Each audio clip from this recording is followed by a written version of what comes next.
마가복음 강의 세 번째 시간인데요. 마가복음의 특징이 뭐냐면 전개가 상당히 빠르다는 거예요.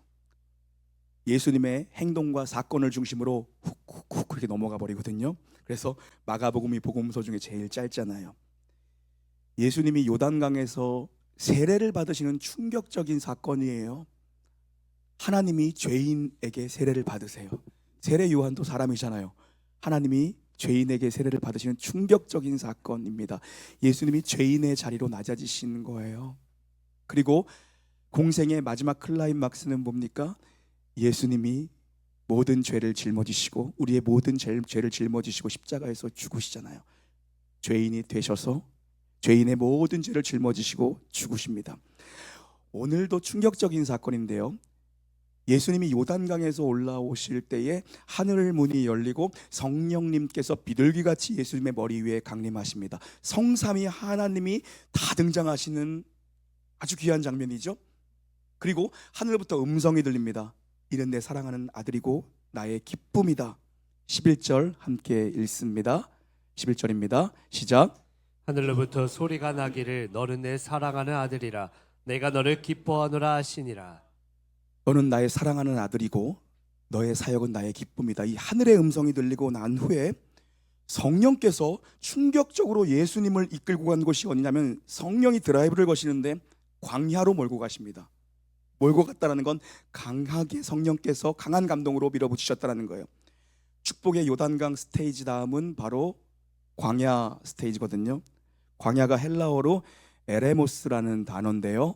텅 빈, 빈들, 황폐한 이런 의미예요. 에레모스는 고독과 결핍을 상징하는 게 광야입니다. 광야의 특징은 없고 없음입니다. 이것도 없고 저것도 없고 아무것도 없는 것이 광야.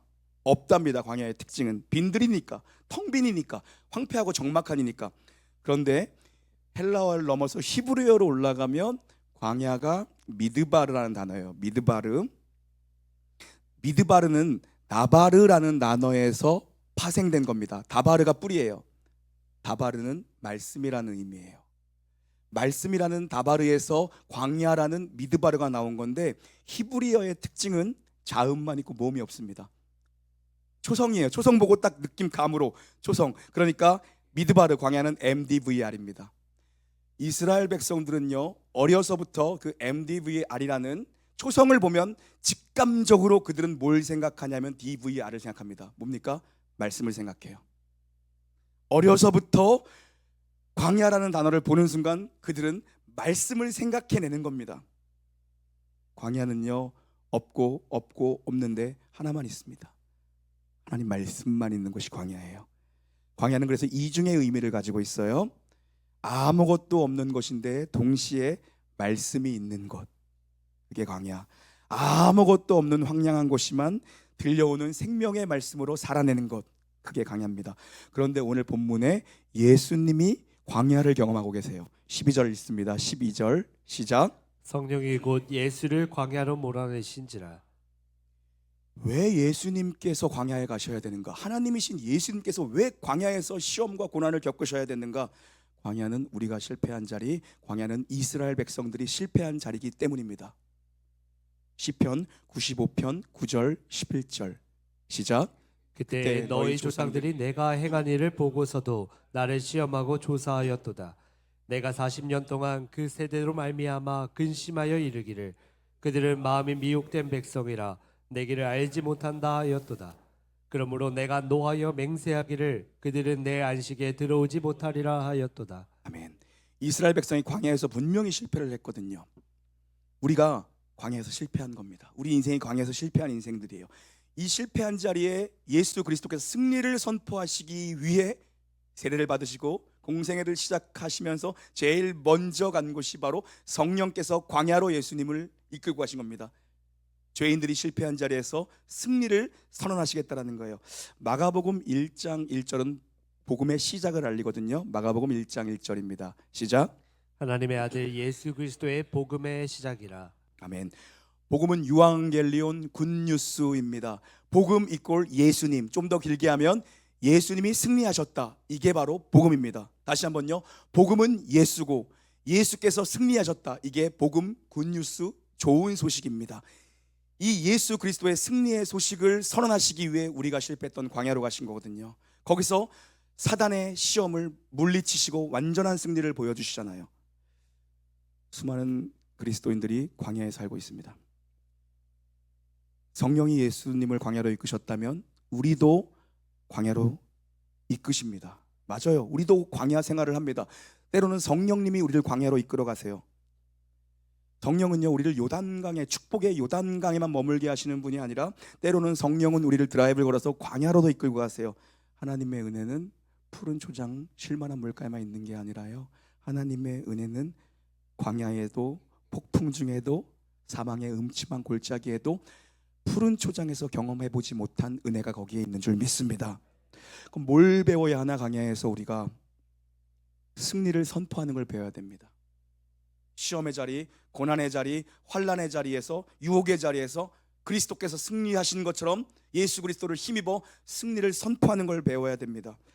광야는 없는 것이 특징이죠. 없고 없어요. 그 없는 자리에서 능력의 있음을 선포하는 것이 광야인데요, 우리 인생의 광야가 무엇일까? 어떤 분은 뭐 사업 실패, 어떤 분은 뭐 병원 신세, 어떤 분은 뭐 승진에 또 실패한 것, 또 대입 뭐 떨어진 것, 또 관계 속에서 배신당한 것, 카톡 차단, 수신 거부, 뭐 이런 거 있잖아요. 뭐가 됐든지 우리가 광야에 있다고 느끼는 외로움과 고독함과 황폐함을 느낄 수가 있잖아요. 하나님 이외에 없고 없는 것이, 아무것도 없는 것이 광야입니다. 하나님의 음성 위에, 말씀 위에 아무것도 없는 것이 광야예요. 왜 이런 장소로 우리를 인도하시는가? 관계는 고난 속에서 깊어지기 때문입니다. 관계는 고난 속에서 깊어져요. 요즘 쇼츠 보니까 그 완편은 제가 안 봤거든요. 쇼츠 한 대여섯 개 보니까 엄청 재밌더라고요. 제목 모르고 그냥 봤어요.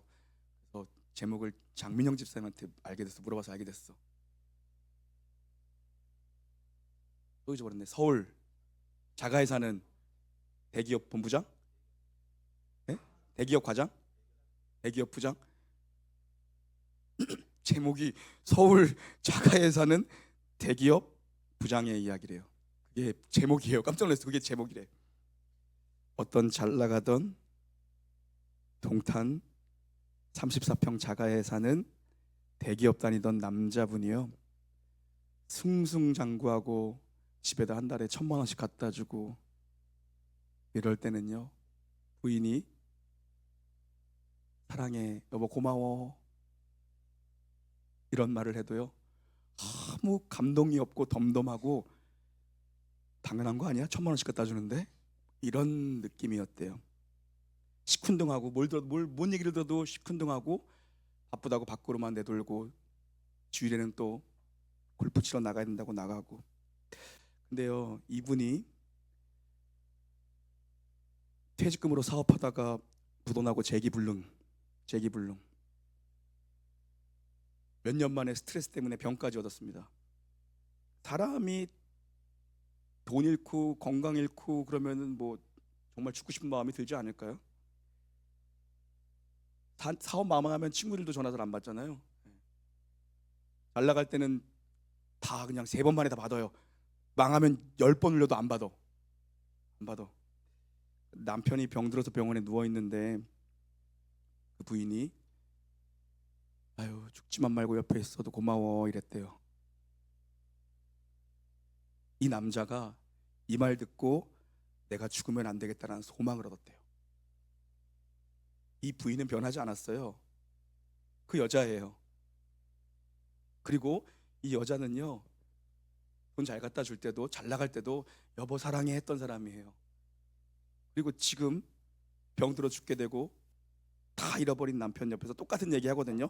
똑같은 말, 똑같은 사람입니다. 그런데 이 남자에게 다르게 들린 거예요. 광야에서 말씀은 다릅니다. 광야는 미드바르에서 나바르가 들리는 거예요.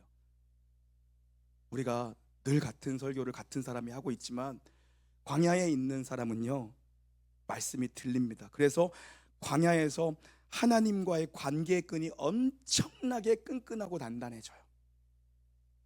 우리 성도님들 중에도 지금 광야를 지나고 계시는 분들이 계시는 줄 아는데, 지금 텅 빈 광야, 황폐한 광야를 지나고 계신 분들 계시다면 생명의 말씀으로 승리할지어다. 하나님의 음성 듣고 다 일어나기를 주의 이름으로 축원합니다. 혼자 주차장에 차 대놓고 남자분들 울지 말고 승리의 음성으로 일어나기를 주의 이름으로 축복합니다. 성령께서 예수님을 광야로 인도하신 건요, 또 광야에서 무너지지 말고, 광야를 두려워하지 말고 절망하지 말라, 복음의 능력으로 승리하라는 이 승리를 우리에게 확신시키기 위해서 예수님께서 광야에서 승리를 선포하신 겁니다. 우리들 뭐라고? 우리 이기라고 보시는 거예요. 보니까 곧, 이런 표현이 있죠. 12절에 곧 광야로 몰아내셨다. 마가복음의 특징은 곧, 즉시, 이런 단어들이 자주 등장해요. 급하게 행동 중심으로 가다 보니까. 그리고 몰아내셨다는 건 뭐냐면 강하게 성령이 밀어붙이셨다는 겁니다. 그런데 광야에 갔는데 예수님께 어떤 시험이 옵니까? 사단이 감히 예수님을 시험합니다. 13절 읽겠습니다. 13절 시작. 광야에서 40일을 계시면서 사탄에게 시험을 받으시며 들짐승과 함께 계시니 천사들이 수종들더라. 아멘. 성령이 이끄셨는데 사단을 마주하십니다. 때로는 성령께서 우리를 더러운 사단과 마주해서 정면 돌파하게 하실 때가 있습니다. 여러분, 사단과의 정면 돌파에서 꽁무니를 빼고 등을 보이지 않기를 주의 이름으로 축원합니다. 승리하시기를 주의 이름으로 축원합니다. 예수님은 광야에서 감당해야 되는 사명이 있으셨기 때문에 광야로 가신 거예요. 40일을 금식하시며 영적인 전쟁을 치르세요. 여러분, 광야는 아무것도 없는 것인데 오늘 13절 보니까 굳이 있는 걸 찾으라면 들짐승이 거기 있어요. 이리때 공격이 있는 곳이 광야입니다. 성경이 말하는 시험이라는 것은 크게 두 가지입니다. 여러 번 말씀드려서 아시겠지만 첫 번째는 테스트입니다. 그리고 또 하나는 템테이션이에요. 테스트는 하나님께서 자기 백성들에게 주시는 시험 문제입니다. 우리 수학능력고사 보고 기말고사, 중간고사 보는 것처럼 학생들만 시험 보는 게 아니라 믿음의 길을 걸어가면 걸어갈 때 그 이 믿음의 여정 속에서 하나님이 우리에게 시험 문제지를 던져주실 때가 있어요. 풀어보라고. 하나님은 우리의 믿음의 분량을 이미 아시거든요. 네가 직접 네 스스로의 믿음을 한번 평가해보라고, 확인해보라고 인생의 각 시즌마다 하나님께서 우리에게 시험 문제를 간혹 내십니다. 마치 아브라함에게는 모리아산 이삭을 번제로 드리라는, 그가 가장 아끼고 가장 사랑스러운 그 아들을 번제로 드리라는 모리아산의 시험이 있었던 것처럼 하나님께서 우리 인생의 시즌마다 시험지를 한 번씩 내미세요. 시험을 통과해서 믿음의 조상이 된 거예요. 아브라함이 여기 통과하지 못했으면 믿음의 조상이라 불리지 못했겠죠. 이 시험을 통과한 겁니다. 그리고 또 하나의 시험은 템테이션이에요. 이거는 사단이 우리의 믿음을 흔들어대고 가정을 파탄내고 교회를 무너뜨리고 국가를 전복하려고 마귀가 주는 유혹들이 있습니다. 이건 템테이션입니다. 이건 우리를 망하게 하는 겁니다. 하나님의 테스트는 우리를 성장시키고 우리를 단단하게 하는 시험이라면, 레벨업을 위한 시험이라면, 사단이 주는 건 우리를 무너뜨리고 우리를 죽이려고 망하게 하는 겁니다. 아담과 하와를 시험 들게 하잖아요. 유혹하잖아요. 먹음직도 하고 보암직도 하게 유혹하잖아요. 정말 먹지 말라고 하시더냐? 우리를 계속 유혹합니다. 우리를 하나님과 단절시켜서 하나님과 점점점 멀어지도록 우리를 계속해서 유혹합니다. 첫사람 아담이 여기서 무너졌어요. 그런데 예수님은 승리하셨다는 걸 선포하러 가신 겁니다. 아담의 패배를 완전히 뒤집어 놓으러 가시고 우리 삶의 사단이 무질서하게 만든 것들을 하나님께서 역전시키시고 반전시키시는 승리를 선포하러 광야로 가신 거예요. 마태복음 4장에 보면요, 사단이 3번에 걸쳐서 예수님을, 3가지의 주제를 가지고 예수님을 시험하는데요, 한 번이 아닙니다. 시험은 여러분 1차, 2차, 3차 이렇게 몰려옵니다. 마귀가 한 번 왔다 가지 않습니다. 사단이 한 번 공격하고 끝나지 않습니다. 교회를 향한 사단의 공격은 참 집요합니다. 그런데 우리가 붙들어야 될 건 뭡니까? 10번 와도 10번 승리할 줄 믿습니다. 여러분, 한 번 왔다 그냥 안 가면 2번째 오면은요 더 죽여서 보내면 됩니다. 등을 보이지 않으면 됩니다. 강하게 오면 강하게 물리치면 됩니다. 마귀는 우리의 약점을 아주 기가 막히게 하는 거거든요. 생각이 연약한 사람들이 있고, 입술이 연약한 사람들이 있고, 행동이 연약한 사람들이 있고, 물질에 연약한 사람들이 있고, 성적 유혹에 연약한 사람들이 있고, 중독에 연약한 사람들이 있고, 관계에 연약한 사람들이 있고, 뭔가 우리의 연약한 걸 잘 알아요. 그래서 우리가 그 약해지는 곳을 그냥 우리의 약한 곳을 계속 툭툭 치거든요. 약할 때 강함 되시는 주님 의지야 승리합니다. 여러분, 내 힘으로 이기지 못합니다. 예수님이 승리했잖아요. 그러니까 승리하신 예수님을 붙들어야 됩니다. 마가복음 16장 17절 18절 읽겠습니다. 시작. 믿는 자들에게는 이런 표적이 따르리니 곧 그들이 내 이름으로 귀신을 쫓아내며 새 방언을 말하며 뱀을 집어올리며 무슨 독을 마실지라도 해를 받지 아니하며 병든 사람에게 손을 얹은즉 나으리라 하시더라. 아멘. 예수님의 이름으로 안수하면 귀신이 도망갈 줄 믿습니다. 예수님의 이름으로 안수하면 능력이 임할 줄 믿습니다. 지금 사단이 하는 일이 뭐냐면요, 세 가지의 시험이지만 마태복음 4장에 보면 나오거든요. 세 가지의 시험이지만 한마디로 정리하면 하나님을 의심하게 만드는 겁니다. 아버지를 의심하게 만든 겁니다. 관계를 깨뜨리려는 겁니다. 세례 받으시고 예수님이 올라오실 때 분명한 하늘의 음성이 뭡니까? 내가 너를 사랑한다, 내가 너를 기뻐한다. 이 말씀에 대해서 의심을 갖게 하는 거예요. 이 세 가지 시험에 조건절이 붙어 있어요. 내가 만일 하나님의 아들이거든 이 돌을 명하여 떡을 만들라. 내가 만일 하나님의 아들이거든, 조건절이 붙습니다. 너 하나님의 아들 맞냐? 그럼 한번 해봐. 하나님 정말 너 사랑하시는 거 맞냐? 한번 해봐. 사단은 의심을 불어넣는 영입니다. 하나님과 우리 사이를 점점 멀어지도록 의심의 영이에요. 그래서 우리에게 필요한 건 뭐냐면 정체성에 대한 바른 인식입니다. 따라하겠습니다. 나는 하나님의 사랑받는 자녀다. 우리가 승리할 수 있는 유일한 근거는 이겁니다. 하나님의 자녀이기 때문에. 로마서 8장 37절 읽습니다. 시작. 그러나 이 모든 일에 우리를 사랑하시는 이로 말미암아 우리가 넉넉히 이기느니라.